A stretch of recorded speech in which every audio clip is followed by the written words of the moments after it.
Assalamualaikum warahmatullahi wabarakatuh, teman-teman semua penderita asam lambung kartansiatif psikosomatis disorder dimanapun kalian berada. Mudah-mudahan kalian diberikan kesembuhan, diberikan kesehatan, diberikan kesenangan serta kebahagiaan teman-teman semua. Kembali lagi dengan saya tentunya di channel Berpikir Positif. Teman-teman yang baru saja bergabung, yang belum subscribe, tolong subscribe terlebih dahulu karena subscribe itu gratis teman-teman. Dan jangan lupa like, komen, serta share video ini kepada teman-teman yang sedang mengalami gangguan asam lambung kartansiatif psikosomatis disorder, teman-teman. Teman-teman semua, sekali lagi saya bukan ahli medis, bukan ahli herbal, juga bukan ahli psikiater. Saya hanya saja pernah mengalami gangguan asam lambung kartansiatif psikosomatis disorder, teman-teman. Mudah-mudahan video ini bisa mengedukasi kalian, bisa memotivasi kalian, dan juga menemani kalian semua bagi penderita asam lambung kartansiatif psikosomatis disorder, teman-teman. Teman-teman semua, kali ini saya mau menyampaikan tema kenapa mudah ngos-ngosan, dada terasa sakit, ulu hati sakit, beliengan, sama merasakan tegang di bagian leher. Oke teman-teman semua, bagi penderita asam lambung kartansiatif psikosomatis disorder, perlu kalian ketahui teman-teman, bahwa sensasi apapun sensasi bagi penderita asam lambung kartansiatif psikosomatis disorder itu sebenarnya tidak berbahaya. Memang bagi penderita anxiety, bagi penderita asam lambung kartansiatif psikosomatis disorder, teman-teman, itu merasakan dilebih-lebihkan atau merasakan dibesar-besarkan, bahkan juga mengait-ngaitkan dengan sesuatu yang tidak pasti, bahkan mendiagnosa dengan perkara sesuatu yang tidak pernah didiagnosa oleh dokter. Padahal sudah jelas sekali dokter sudah mendiagnosa bagi penderita asam lambung kartansiatif psikosomatis disorder itu tidak berbahaya, hanya di gangguan mental. Memang banyak sekali sensasi-sensasi yang dirasakan oleh penderita asam lambung kartansiatif psikosomatis disorder, teman-teman. Salah satunya yaitu peliengan, salah satunya yaitu kuping atau telinga itu berdenging, mata buram, sesak nafas atau bernafas susah, di bagian ulu hati sakit, dada di bagian kiri sakit, dada di bagian kanan sakit, perut kebas, kemudian perut begah, rasanya begas di bagian kepala, terus sampai ke pinggang sakit, terus gampang lelah, gampang capek, ngos-ngosan, jantung berdebar-debar, deg-degan tanpa sebab, di bagian kanan semutan, terus rasa takut, rasa cemas, rasa khawatir, rasa was-was, rasa gundah gulana. Banyak sekali sensasi yang dialami oleh penderita asam lambung kartansiatif psikosomatis disorder. Saya juga pernah mengalami, teman-teman, dan perlu kalian ketahui itu tidak berbahaya. Dan apa sih yang ditakuti oleh penderita asam lambung kartansiatif psikosomatis disorder? Ujung-ujungnya takut kronis, ujung-ujungnya takut penyakit kronis, ujung-ujungnya takut gila, dan ujung-ujungnya takut alias mati. Itu tidak ada hubungannya, teman-teman. Kalian hanya terganggu di mental saja, terganggu di mental, terganggu di pola pikir kalian. Maka perlu kalian ingat, teman-teman, pola pikir kalian harus diajak ke pikiran-pikiran yang positif. Susah mas, dipaksa. Masih susah mas, dilatihan sedikit demi sedikit. Mentalnya gimana agar tetap berani di hal-hal yang menakutkan? Ya dengan cara dipaksa, dengan cara dipaksa, dengan cara dilawan. Kalian itu punya mental yang ngecek-ngecek, mental yang lemah, teman-teman. Perlu kalian dobrak agar memiliki mental yang kuat, mental yang seperti baja. Jangan dipenjarakan pikiran kalian di kecemasan. Jangan pernah menuruti ketakutan, jangan pernah menuruti kecemasan, jangan pernah menuruti kekhawatiran, dan jangan merenungi serta merasakan gundah gulana, teman-teman. Kalian harus lawan itu. Harus lawan. Terus katakan pada diri sendiri, apapun sensasinya itu tidak berbahaya, teman-teman. Itu tidak berbahaya. Yang terpenting, mulai saat ini mau menjaga 3P, pola pikirnya dijaga, pola makannya dijaga, sama pola hidupnya. Sama mau melakukan metode-metode yang telah saya sampaikan video-video sebelumnya. Itu lakukan. Sudah melakukan mas, tapi masih ada sensasi, nggak apa-apa. Itu hanya numpang lewat. Nanti beberapa detik, berapa menit juga hilang. Asal mau bisa mengendalikan pikiran kita, tidak terjerumus ke pikiran yang negatif. Kalian lawan sensasi itu. Kalian paksakan. Kalian bisa mengalihkan. Paksakan untuk mengalihkan dari sensasi itu. Solusinya gimana, mas? Solusinya melakukan aktivitas yang menyenangkan. Seperti hobi. Hobi kalian itu banyak sekali. Saya nggak tahu hobi-hobi tiap-tiap masing-masing teman-teman. Kalian lakukan sesuatu yang menyenangkan, yang membahagiakan, yang menjadikan tenang. Lakukanlah hobi yang menyenangkan. Terus melakukan aktivitas-aktivitas yang bermanfaat, yang positif.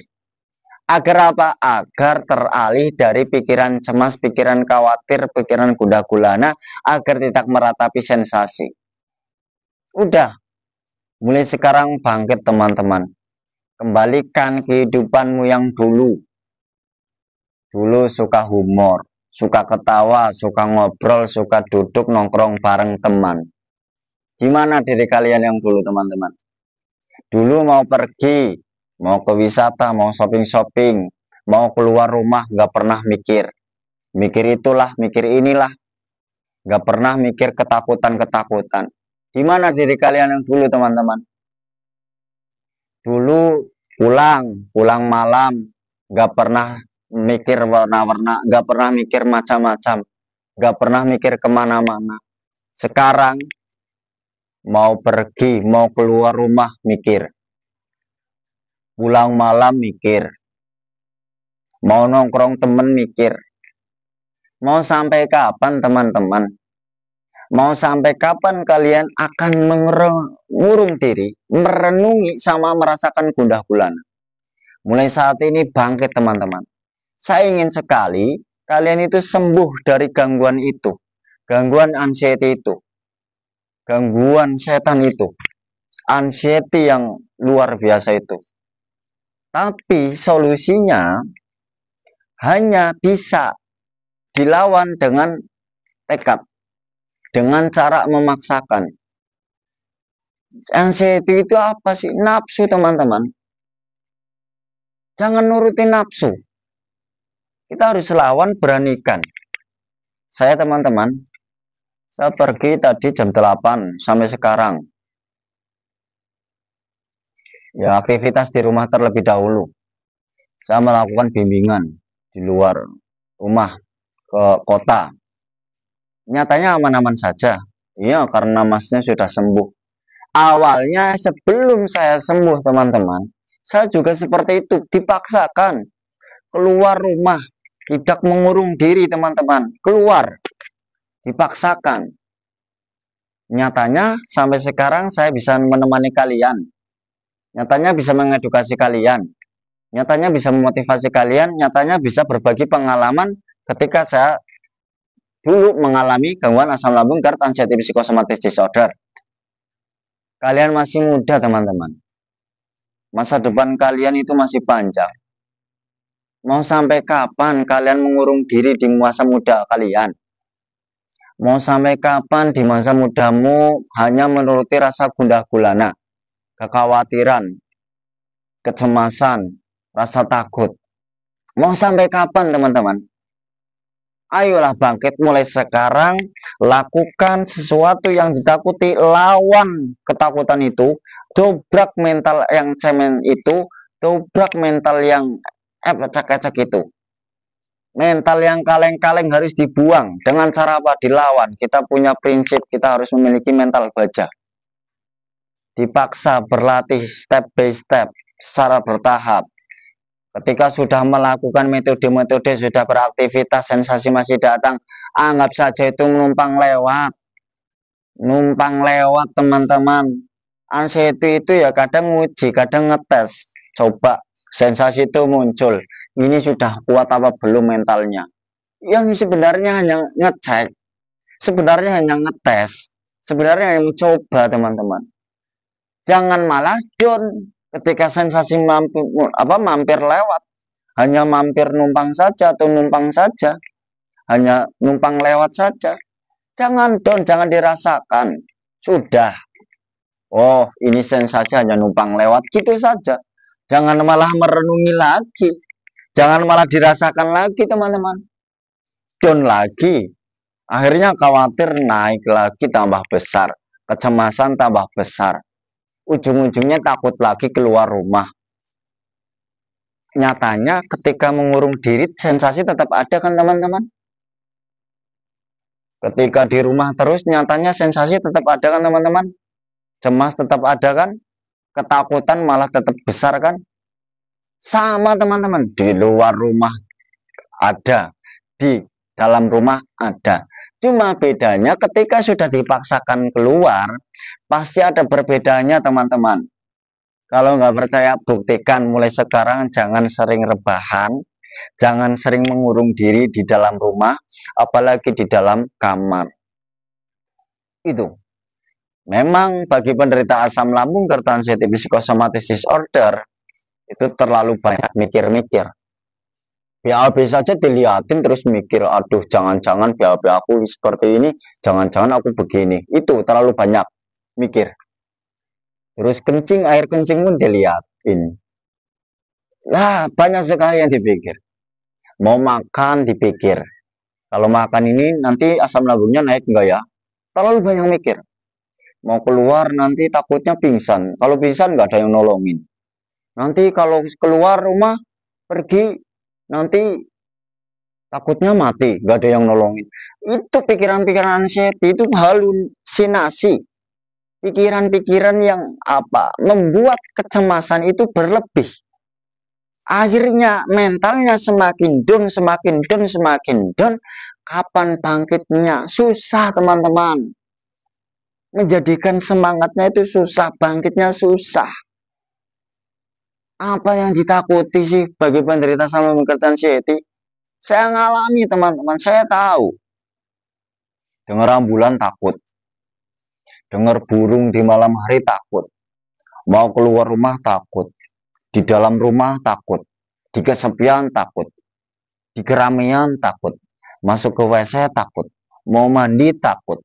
Di malam hari takut. Mau tidur takut. Bangun tidur takut. Takut terus, teman-teman, kan? Itu. Jangan menyalahkan suara ambulan, teman-teman. Ya memang suara ambulan bunyinya seperti itu. Tuh gitu kan. Masa harus diganti? Roti, sari, roti. Kan enggak, teman-teman.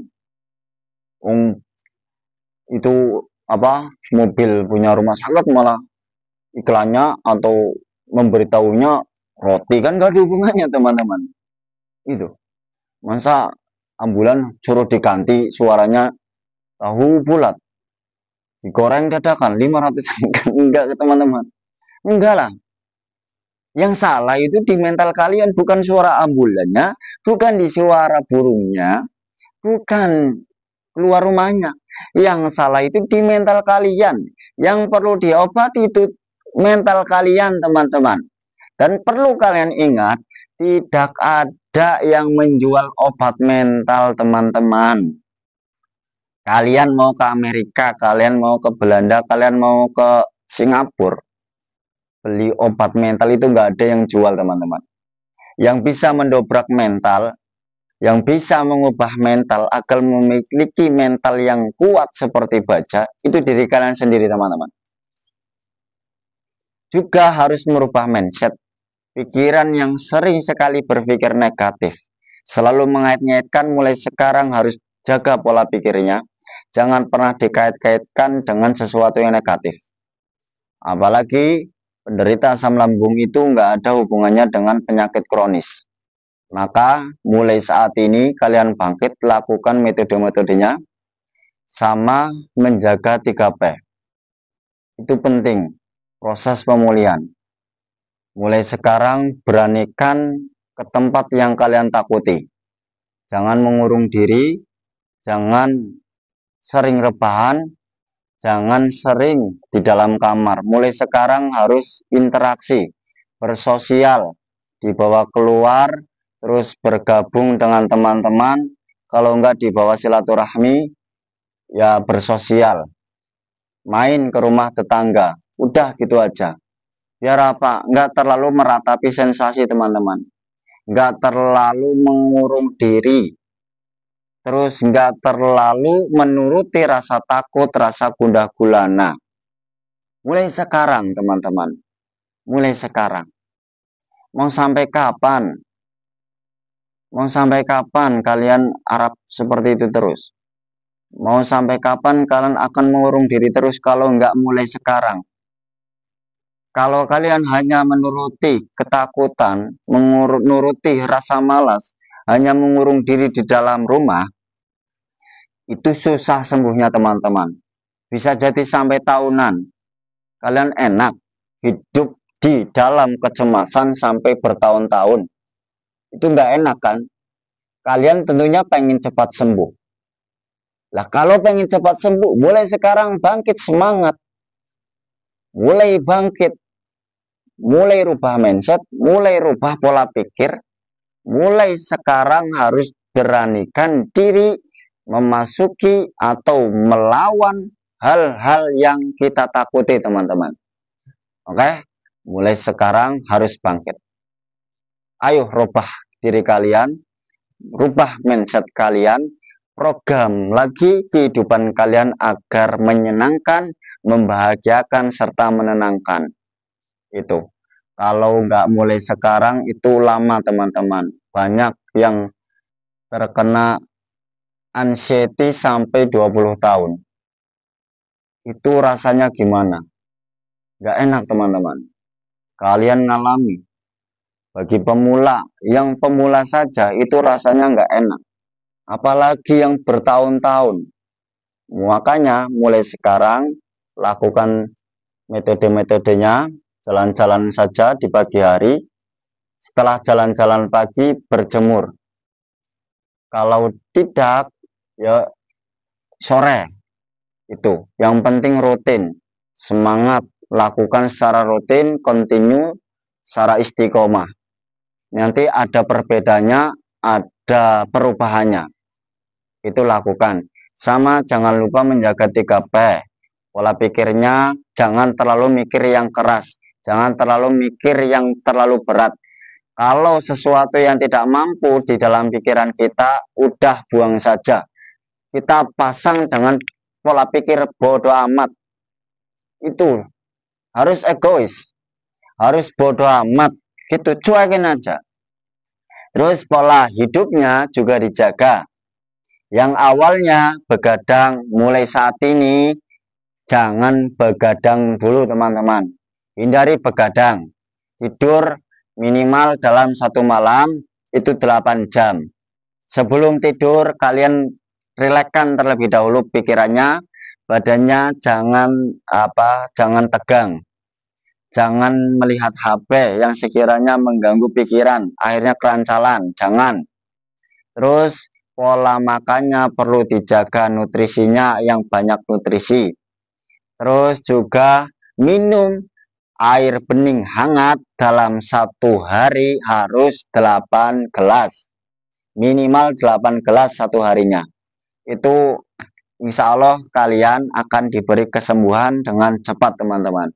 Saya sudah membuktikan, saya dalam waktu 1 bulan alhamdulillah sudah membaik, kecemasan sudah pergi.